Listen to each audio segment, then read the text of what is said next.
I'm from Decent Traders. I had a wild day today. Ended up losing, but it was very confusing. So first trades, I went and flipped twice and lost both ways. And then my second two trades I made up for them. I flipped both ways again and I won both ways. So nothing really much to say about here. But these following trades were over trades, which is exactly what I want to do. Because whenever someone overtrades, it's always that they consistently lose every one of them. So I wanted to get to the bottom of this and see if I could just overtrade, but instead of losing every one of them, I win every one of them. But it just ends up being more of a 50-50. I just keep on winning and losing it.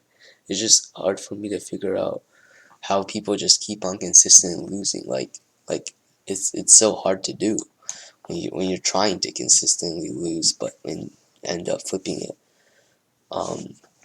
So you can see this is exactly what I'm doing here. I'm not even sure what I did, but basically what I was doing was I was trying to short when I was wanting to long, and then long when I was planning to short. And then once it hits that specific target, I'd flip it to then when the people would get stopped out, and then they'd go the opposite way.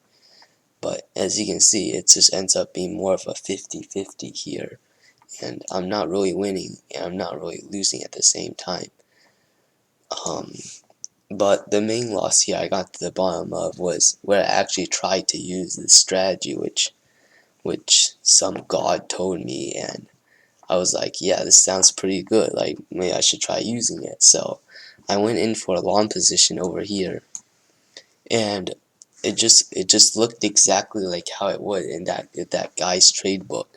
So look, it just goes up like this, it just bounces right back down, and basically the strategy here, as that god told me, is like basically the market makers, they kind of make the stock go down a little bit. Like people still think it's an upwards trend, but then when they just drop it down a little bit, they shake those people who think it's gonna go up, and they just shake them out, and then it goes right back up again. So I was like, okay, oh, this like seems like a good strategy. So I look at it, it just goes down, makes the engulfing pattern, goes down one more time. And at this point, I was like kind of worried it's not gonna work, but I was like, yeah, this god better be right, or else I'm pretty mad at him. And oh well, I guess he was very right about this. I ended up taking like $1,000 loss here, but it's okay because that was a 50-50 strategy. So I guess maybe I just got unlucky here.